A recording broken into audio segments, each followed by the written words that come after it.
वर्षापूर्वी काही वर्षापूर्वी जर श्रीमंती मोजायचं परिमाण काय असेल असं जर आपण विचारलं, तर आपल्याला लक्षात येतं की ही श्रीमंती मोजण्याचं परिमाण जे आहे ते जमीन होतं. म्हणजे ज्याच्याकडे अधिक जमीन तो माणूस जास्त श्रीमंत. आता जमीन म्हणजे खरं तर शेत जमीन. पण मधल्या काही काळामध्ये अनेक परिमाणं बदलली आणि मग श्रीमंतीची परिमाणं बदलल्याने बराच गोंधळ निर्माण झाला. अर्थात त्याचे परिणाम सामाजिकही आहेत, पण त्यावर आज आपण चर्चा करणार नाही आहोत. आपण मुळातच ही परिमाणं जी होती, जमिनीची परिमाणं, ही आताही बदलतायत आपल्याला लक्षात घ्यायला हवं. म्हणजे अनेक मुंबई, पुणे किंवा ठाणे या भागामध्ये राहणारे अनेक लोकांना आता शेतजमिनी हव्यात. त्या का हव्यात? या जमिनीचं नक्की महत्व काय आहे? हे अधोरेखित करणारी एक नवीन घटना झाली आणि ती म्हणजे नुकतंच सोनाली बेंद्रे यांनी एका शेतकऱ्याची जमीन हडपली की काय अशा पद्धतीच्या बातम्या ह्या माध्यमांमध्ये झळकायला लागल्या. आणि मग त्यामुळेच मुळात जमिनी या हडप कशा केल्या जातात? खरंच खरेदी करणाऱ्या व्यक्तीला त्या हडप करायच्या असतात का? आणि या सगळ्यामध्ये शेतकरी हा कुठे असतो? आणि त्याबरोबरीनं सामान्य नागरिक यांचं नक्की स्थान काय आहे? या सगळ्यावर आपण चर्चा करणार आहोत. पण या चर्चेसाठी आपण निमंत्रित केलेलं आहे ऍडव्होकेट वनराज यांना. वनराज, स्वागत आहे तुमचं मॅक्स महाराष्ट्रमध्ये. जसं मी म्हंटल की जमीन ही एक परिमाण बदलणारी एक व्यवस्था असं आपण म्हणूया. श्रीमंत मोजणारी परिमाण होतं. मधल्या काळामध्ये ती परिमाणं बदलली, पण आता मात्र जमिनींना प्रचंड भाव येत आहेत. शेत जमिनीमध्ये मुंबई, पुणे अशा सगळे लोक फार इंटरेस्टेड आहेत.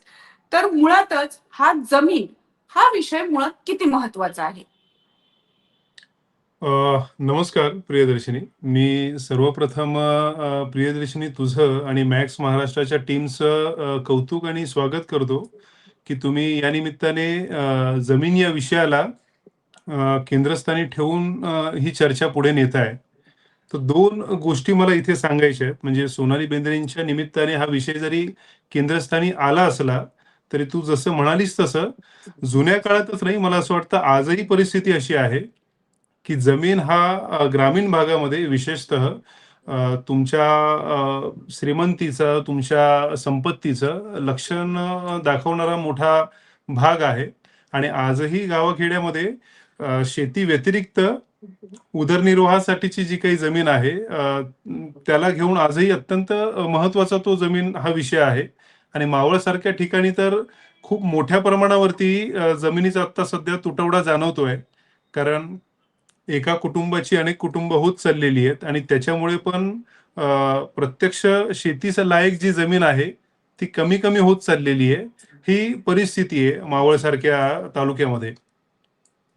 अगदीच. जमीन खरं तर घेणं हे फार नाजूक बाब असते खरं तर. याला खूपदा वंश परंपरांनी चालत आलेली जमीन असेल किंवा त्याच्याशी खूप इमोशन्स जोडलेले असतात. मग त्यामध्ये कधी काही वेळेला बहिणीची जमीन असते, काही वेळेला भावाची असते, काही वेळेला याच्यामध्ये खूप आर्थिक व्यवहार दडलेले असतात. पण इमोशन्स हे खूप दडलेले असतात. पण हे इमोशन्स आणि कायदे हे दोन वेगवेगळ्या गोष्टी असतात. त्यामुळे जमिनीत मुळात गुंतवणूक करताना नक्की कुठल्या कागदपत्रांची आपण तपासणी करायला हवी.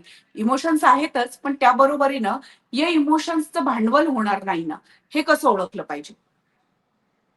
प्रियदर्शनी, खूप महत्वाचा विषय तू हे करतेस की जमीन घेताना कोणत्या गोष्टींची काळजी घेतली पाहिजे. आणि जो भावनिक त्याचा अँगल आहे त्याबद्दल मी फक्त दोन गोष्टी बोलेल म्हणजे माझ्या अनुभवातून. कारण बहुतांश लोक आयुष्यभराचा जो काही त्यांची जमापुंजी आहे ती वापरून जमीन घेत असतात. आणि सेव्हिंग त्यांची आहे अनेक वर्षांची, दशकांची. त्यांचा वापर करून जेव्हा ते जमीन घेतात किंवा बँकेचं लोन घेऊन तेव्हा जे जमीन घेतात, तर ऑब्व्हियसली त्या जमिनीमध्ये काहीतरी फार्म हाऊस वगैरे बांधायचं आहे, बांधकाम करायचं आहे किंवा निवृत्तीनंतरचं आयुष्य मावळसारख्या ठिकाणी घेतलेल्या जमिनीमध्ये हे करायचं आहे, वास्तव्य करायचं आहे, या उद्देशाने लोक जमीन घेत असतात. आणि म्हणून पण भावनिकदृष्ट्या लोक जमिनीमध्ये एंगेज असतात. पण दोन महत्वाच्या गोष्टी याच्यामध्ये आहेत की जमीन घेताना तुम्ही कोणत्या कोणत्या कागदपत्रांची आणि कोणत्या कोणत्या गोष्टींची काळजी घेतली पाहिजे. तर 2 गोष्टी मला मावळच्या कॉन्टेक्स्टमध्ये सांगायच्या आहेत. ऑब्व्हियसली अनेक निकष आहेत जमीन विकत घेत असतानाचे. पण जेव्हा तुम्ही शेतजमीन विकत घेता, त्यातही मावळसारख्या ठिकाणी घेता, की जिथे बहुतांश कुळाच्या जमिनी आहेत आणि आदिवासी व्यक्तींच्या पण जमिनी आहेत. तर 2 गोष्टी तुम्ही प्रामुख्याने तपासल्या पाहिजेत जमीन घेण्यापूर्वी, की आपण जी जमीन घेतोय, त्या जमिनीमध्ये एखाद्या कुळाचा तर हक्क नाहीये ना? किंवा ती जमीन एखाद्या आदिवासी व्यक्तीची तर नाहीये ना?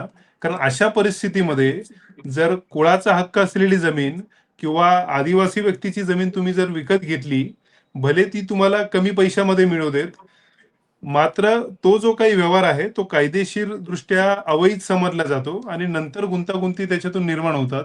त्यामुळे मावळपुरतं मी बोलेन, की मावळामध्ये तरी किमान जमीन घेताना तुम्ही त्या जमिनीचे किमान पाठीमागचे 40-50 वर्षाचे कागदपत्र तपासले पाहिजेत. एखाद्या निष्णात वकिलाचा सल्ला घेतला पाहिजे.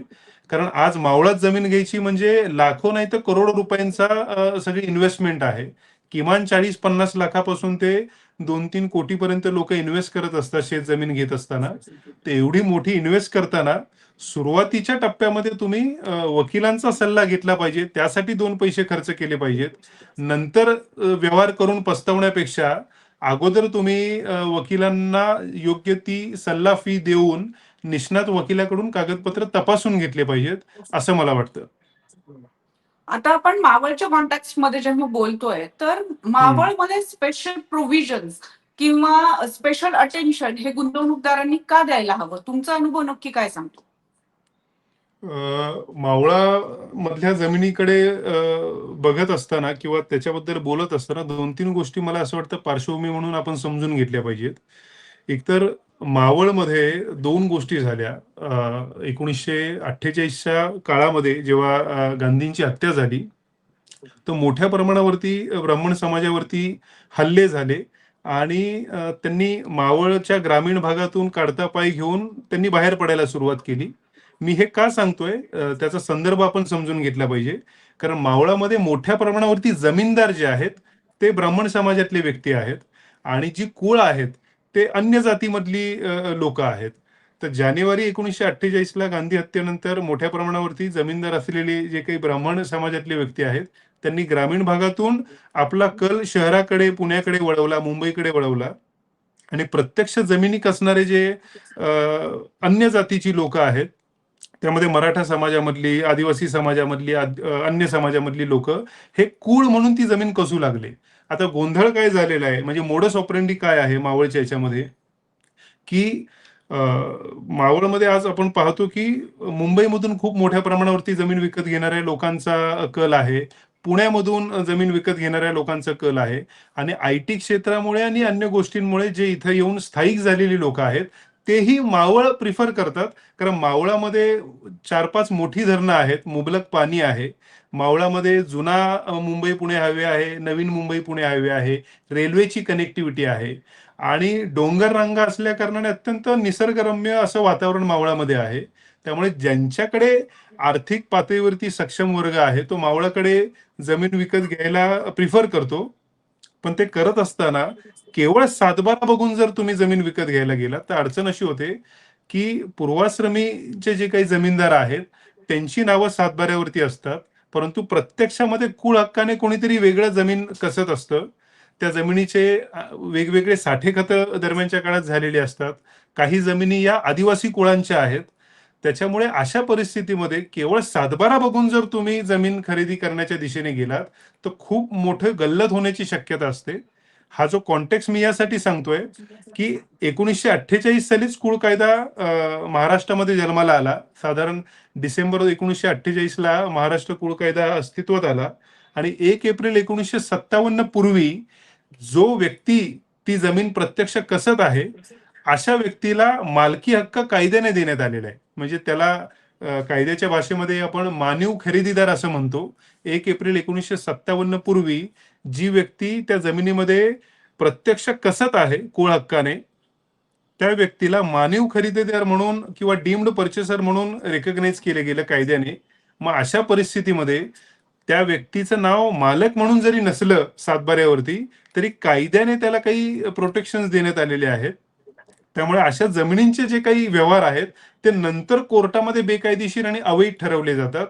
त्याच्यामुळे या 2 गोष्टींची मावळमध्ये विशेषतः जमीन विकत घेताना काळजी घेतली पाहिजे, की ती कुळाची तर जमीन नाही ना आणि आदिवासी व्यक्तीची जमीन नाही ना.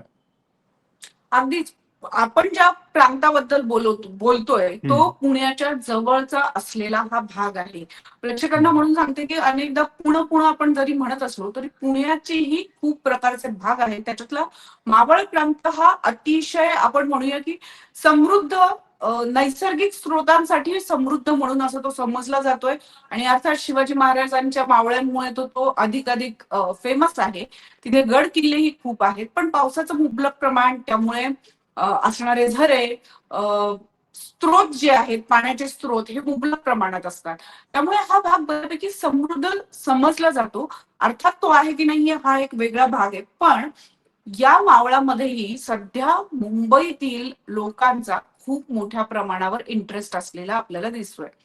आता खरं तर जेव्हा शहराकडे राहणारी लोक आहेत त्यांना या मावळ प्रांतातल्या जमिनींमध्ये खास करून हा काय इंटरेस्ट आहे, कारण शेतकऱ्यांना शेत जमीन जेव्हा घेतात तेव्हा त्यांना ती कसायची असते, त्यातनं उत्पन्न काढायचं असतं, त्यामुळे त्यांचा इंटरेस्ट असणं आपण साहजिक समजतो. पण बॉलिवूड मधले अनेक इंडस्ट्रियलिस्ट सध्या मावळ प्रांतामध्ये एवढे इंटरेस्टेड का आहेत? हे बघा 2 गोष्टी आहेत. मावळमध्ये मी मगाशी सांगितलं त्याप्रमाणे मोठ्या प्रमाणावरती मावळामध्ये धरणं आहेत आणि ज्यांना मुंबईमधल्या सगळ्या व्यस्त कामानंतर शनिवार, रविवार आपला वीकेंड घालवायचा आहे, ती लोकं यापूर्वी लोणावळ्यामध्ये येत होती. परंतु लोणावळ्यामध्ये पण आता एवढी गर्दी झालेली आहे, की लोकं आता लोणावळ्याऐवजी अ, मावळमध्ये थोडं अशा पद्धतीच्या जागा शोधतायत, की जिथं पाणी असेल, धरण असेल आणि शांतता असेल. तर तुम्ही बघाल पवन मावळ असेल किंवा अंदर मावळ असेल, या दोन्ही ठिकाणी जिथं-जिथं धरणं आहेत, अवतीभोवतीच्या ज्या जमिनी आहेत, त्या मुंबईमधल्या बॉलिवूडमधल्या लोकांनी, इंडस्ट्रीज लोकांनी किंवा बिल्डर लॉबीनी विकत घेतलेल्या आहेत किंवा वेगवेगळ्या पद्धतीचे त्याचे अवैध व्यवहार झालेले आहेत. मी आता ज्या उपसान गावातलं हे प्रकरण आहे, सोनाली बेंद्रे आणि त्यांचे पती गोल्डी बहल यांच्याशी संबंधित. तर तिथेही हीच परिस्थिती आहे. उकसान डॅम आहे, उकसान धरण आहे आणि त्याच्यामुळे उकसान गावामध्ये जमिनी ज्या आहेत त्या मोठ्या प्रमाणावरती घेतल्या जात आहेत. परंतु त्या घेत असताना केवळ उद्देश असा आहे, की धरणाकाठची जमीन मिळाली पाहिजे, त्याचा व्ह्यू चांगला पाहिजे. परंतु ह्या मला असं वाटतं, की दुय्यम गोष्टी आहेत. मुळात जी जमीन आपण घेतोय, त्याचं टायटल क्लिअर आहे का? जी जमीन आपण घेतोय, त्याचा आपण सर्च रिपोर्ट घेतलाय का मागच्या 40-50 वर्षाचा? आणि हे मी मुद्दामून सांगतोय, कारण बऱ्याच वेळा ऑनलाईन सर्च घेतला जातो 20-25 वर्षाचा, 30 वर्षाचा. पण मावळमध्ये जर जमीन घ्यायची आहे तुम्हाला, तर किमान 1930-40 पासूनचे कागदपत्र व्यवस्थित तपासले पाहिजेत, की जेणेकरून आपण जी काही मोठी इन्व्हेस्टमेंट करतोय, ती बुडीत जाणार नाही, त्याचं नुकसान होणार नाही आणि भविष्यामध्ये आपण केलेला व्यवहार हा कायद्याच्या दृष्टीमध्ये अवैध घोषित होण्याची शक्यता निर्माण होणार नाही. अगदीच. सोनाली बेंद्रेच्या निमित्ताने हा प्रश्न जो आहे तो ऐरणीवर आलेला आहे. पण वनराज, तुम्ही या सगळ्या भागामध्ये खूप वर्षापासून काम करता. मुळात या कुळाच्या जमिनींचा प्रश्न आल्यानंतर याचं सोल्युशन काय हं, आहे? म्हणजे एखादा माणूस जेव्हा खरेदी करतो तेव्हा अर्थात कुठलीही वस्तू खरेदी करताना आपण ज्या पद्धतीनं गोष्टी बघतो तशा त्या बघितल्या जातात. त्यामुळे खरंच बरोबर आहे. सोनाली बेंद्रे यांनी या शेतकऱ्यांच्या जमिनी हडपण्याचा प्रयत्न केलेला आहे का? कायद्याच्या भाषेत आपल्याला काय म्हणता येईल नक्की? हे बघा मुद्दा आता असा आहे, की ऑलरेडी सोनाली बेंद्रे आणि गोल्डी बहल आणि या व्यतिरिक्त त्या जमिनीचे मूळ मालक जे आहेत, त्यांना आम्ही कोर्टामध्ये खेचलेलं आहे. त्यांच्या विरोधामध्ये कोर्टामध्ये केस दाखल आहे आणि जेव्हा कोर्टामध्ये एखादा विषय जातो, तर त्या विषयाला घेऊन फार वाच्यता न करणं, याची थोडी आम्ही आमच्या पातळीवरती काळजी घेत असतो. तर मी 2 गोष्टी फक्त इथे फॅक्ट्स म्हणून सांगेल. एक, की ती जमीन कुळाची आहे आणि त्याला घेऊन जो काही अंतिम निर्णय लागेल, ठीक आहे. त्यावेळेस कोर्टापुढे आणि इतर ठिकाणी आम्ही आमचे सगळे पुरावे सादर करू. पण 2 गोष्टी ज्या आहेत या सगळ्या ह्याच्यामध्ये, की गोल्डी बहल यांचं नाव आज रोजी सातबाऱ्यावरती आहे आणि त्यांच्या विरोधामध्ये आम्ही कोर्टामध्ये एक केस दाखल केली होती तहसीलदार साहेबांपुढे. आता प्रांत साहेबांपुढे ते प्रकरण आहे.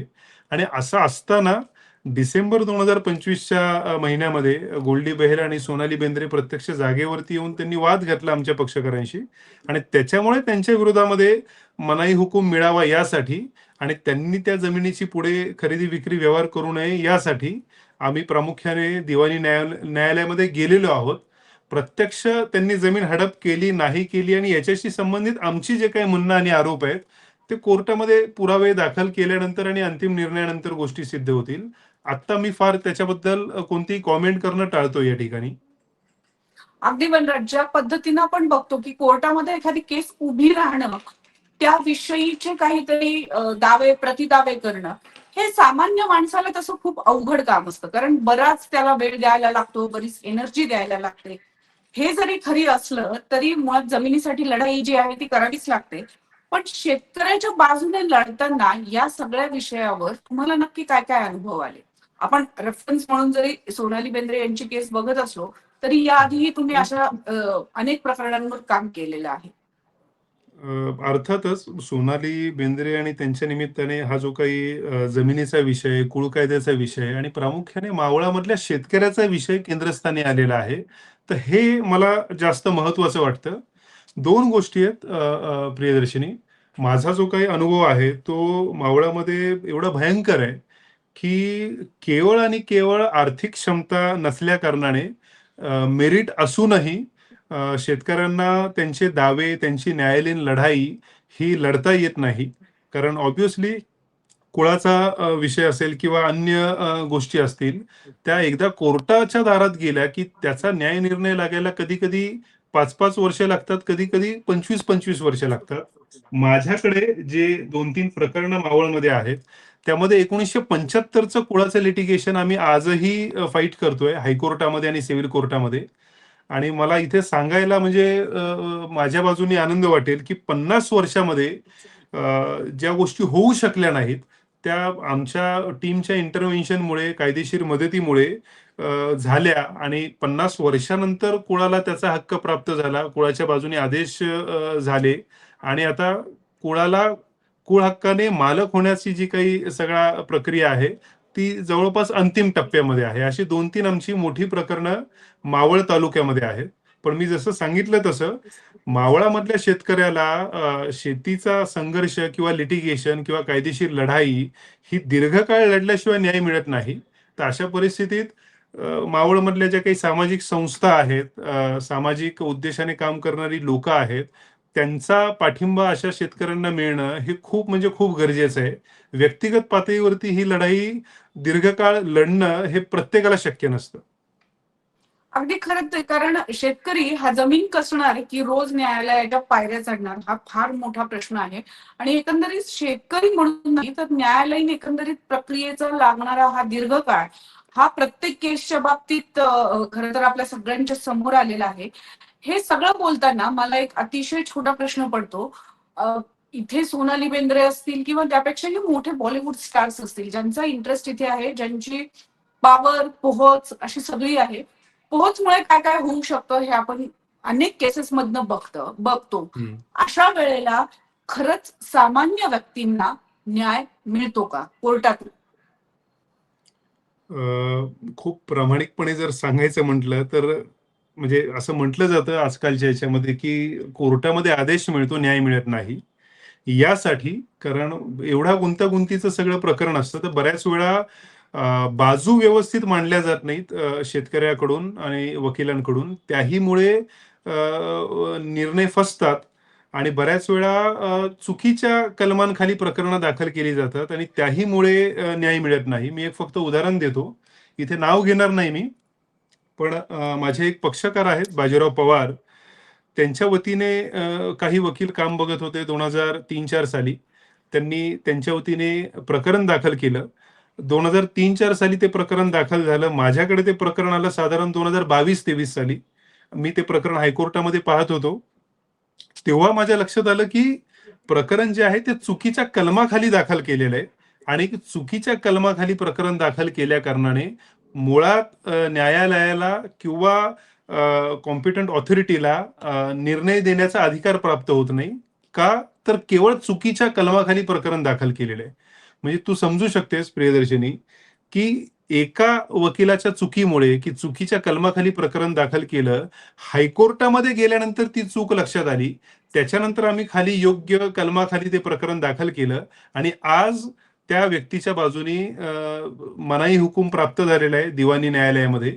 तर 2003 साली जी लढाई सुरू झाली, 2026 साली ती लढाई संपली. 20 वर्ष एवढ्या कारणासाठी वाया गेले, की चुकीच्या कलमाखाली प्रकरण दाखल केलं होतं. त्यामुळे दरवेळेस तुम्हाला न्याय मिळतोच अशातला भाग नाहीये. बहुतांश वेळा तुम्हाला आदेश मिळतो न्यायालयाचा. त्याच्यामध्ये न्याय मिळण्यासाठी वकिलांनी मेहनत घेतली पाहिजे. त्याचबरोबर पक्षकारांनी संयमाने आणि पेशन्स ठेवून कामं केली पाहिजेत. कारण ही 1 दिवसाची, 1 वर्षाची लढाई नाहीये. बऱ्याच वेळा खाली तुम्हाला निर्णय योग्य मिळत नाहीत. वरच्या कोर्टामध्ये गेल्यानंतर तुम्हाला निर्णय योग्य पद्धतीने मिळतात. तर ही परिस्थिती आहे आणि शेवटचा मुद्दा असा आहे, की बहुतांश वेळा महसुली न्यायालयामध्ये जे काही न्यायनिर्णय देणारे अधिकारी आहेत, त्यांच्याही अभ्यासाच्या अभावामुळे किंवा त्यांनी न्यायबुद्धी ठेवून काम न केल्यामुळे जे आदेश पारित केले जातात, त्याच्यामुळे देखील मोठ्या प्रमाणावरती शेतकऱ्यांचं नुकसान होतं. अगदीच आदेश मिळतो, न्याय मिळत नाही. पण असं जरी असलं तरी कुठलाही शेतकरी जो आहे, जसं मी सुरुवातीलाच म्हटलं, की त्याचा इमोशनल टच असतो त्या जमिनीविषयी. ह्या सगळ्याचे तुम्हाला वेगळे काही अनुभव आलेले आहेत का? म्हणजे न्यायालय एक प्रकरण सांगतंय, एक आदेश देतोय, पण माणसं मात्र गुंतलेली आहेत. अशी काही प्रकरणं तुमच्या नजरेत आहेत का? मला असं वाटतं खूप महत्वाचा हा मुद्दा आहे आणि म्हणजे मी या अंगाने काही गेल्या वर्षांमध्ये विचार करतोय, की जमिनीचं जसं तू सांगितलं, की जुन्या काळामध्ये तो संपत्ती आणि तुमची श्रीमंती मोजण्याचं एक परिमाण होतं. पण आज रोजी आपण जर पाहिलं तर बहुतांश जमीन आणि जमिनीच्या निमित्ताने जे काही दावे निर्माण होतात, त्या दाव्यांमुळे जो काही ताणतणाव निर्माण होतो आणि तू म्हणालीस तसं ऑब्व्हियसली आजही मोठ्या प्रमाणावरती शेतकरी वर्गातून येणाऱ्या लोकांचं जमिनीबरोबर भावनिक नातं आहे आणि त्यामुळे जेव्हा हो. दीर्घकाळ जमिनीची लढाई लढली जाते, तर त्या लढाईचा एक मानसिक परिणाम त्यांच्या सगळ्या मनावरती होतो. त्याचा आरोग्यावरती पण परिणाम होतो. म्हणजे मी हे सांगू शकतो अनुभवातून माझ्या, की अ, निकाल इथे खालच्या कोर्टामध्ये विरोधात गेले. आता मी काय तोंड दाखवणार गावामध्ये जाऊन? या तणावामध्ये माझ्या काही पक्षकारांनी आत्महत्या केलेली, की निकाल आपल्या विरोधात गेलाय, आता मी काय तोंड दाखवायचं गावामध्ये जाऊन? आत्महत्या केली. हायकोर्टामध्ये आम्ही गेलो. हायकोर्टामध्ये निकाल त्यांच्या बाजूनी लागला. म्हणजे नुसता भावनिक परिणाम नाहीये, तो कोणत्या टोकाला जाऊ शकतो, हे आपण इथे समजून घेतलं पाहिजे आणि हे त्याच्या बाबतीत होतं, की ज्याचं जमिनीशी नाळ अजूनही जिवंत आहे, ज्याचं जमिनीवरती आजही त्या पातळीवरती भावनिक गुंतवणूक आहे आणि दुसरं या सगळ्या ताणतणावातून अनेकांना ब्लड प्रेशर, अनेकांना वेगवेगळे प्रेशरमुळे, तणावामुळे, डिप्रेशनमुळे निर्माण होणारे जे काही आजार आहेत, तेही झाल्याचं मी पाहतो. म्हणजे शुगर आणि बीपी हे कॉमन आहेत. जर 5-10 वर्ष तुमचं लिटिगेशन कंटिन्यू झालं, तर त्याचा जो काही एक आरोग्यावरती होणारा परिणाम आहे, त्या अंगाने पण याच्याकडे बघितलं पाहिजे. मला असं वाटतं त्या अंगाने फार फार पाहिलं जात नाही. पण माझे अनुभव हे सांगतात, की जे इमोशनली कनेक्टेड आहेत शेतकरी वर्ग आणि त्या समाजातील लोकं, ते खूप वेगळ्या पातळीवरती सफर करतात. जर योग्य मुदतीमध्ये न्यायनिर्णय झाला नाही किंवा चुकीचा न्यायनिर्णय झाला तर. अगदीच खरं तर शेतकरी हा एक असा प्राणी आहे, की जो खरं तर आपल्याला जगवतो. पण असं असतानाही अजूनही आपण बघू शकतो, की कुठल्या कुठल्या पातळीवर आपण त्यांना खरोखरीच नजरअंदाज करतो. म्हणजे शासकीय पातळीवर तर आहेतच, सामाजिक पातळीवरही आहे. आणि आता जेव्हा अशा पद्धतीचे कोर्टाचे आदेश आल्यानंतर नक्की काय करायचं याचा संभ्रमही खरं तर त्या सामान्य माणसाच्या, सामान्य शेतकऱ्याच्या मनामध्ये तयार होऊन मला असं वाटतं हे गुंतागुंत तयार होते. जिथे पैशाचं राज्य चालतं, तिथे इमोशन्सला किती व्हॅल्यू आहे हे आपण सगळेच बघतो. मला असं वाटतं की सोनाली बेंद्रे हे एक फक्त नाव आहे, पण या निमित्ताने या सगळ्या शेती प्रश्नावर किंवा शेत जमिनीवर आणि कुळ कायद्याचा अभ्यास करण्याची खरं तर नितांत गरज आहे. ज्या पद्धतीनं आपण कुणाची तरी जमिनीवर ताबा सांगणार असू आणि पुन्हा त्या माणसाला काही कारण नसताना 20, 25, 23, 26 वर्ष लढावं लागणार आहे, तर मला असं वाटतं त्याची आपण खरं तर इनडायरेक्टली हानीच करतो. त्याची काही कुठनंही भरपाई होणं शक्य नसतं. या 20-25 काळामध्ये त्याची मुलं लहानची मोठी होतात, त्याला नातवंड पतवंडही कदाचित होत असतील आणि त्याचा बराच मोठं नुकसान होतं खरं तर. तर हे नुकसान टाळायचं असेल आणि आर्थिकच स्वतःचंही आर्थिक नुकसान टाळायचं असेल, तर मला असं वाटतं की आपण अभ्यास करणं आणि मुळात कायदा काय सांगतो हेही आपण अभ्यासण्याची गरज आहे. आणि दुसऱ्या बाजूला आपल्या स्वतःची आर्थिक फसवणूक होणार नाही ना, हेही आपण बघायला हवं. पण थँक्यू सो मच, तुम्ही इथे आलात आणि वकिली हा पेशा जरी असला तरी त्याच्यात एक सामाजिक भान ठेवणं हे किती आवश्यक आहे हे तुम्ही या निमित्ताने अधोरेखित केलं. थँक्यू सो या मच. धन्यवाद.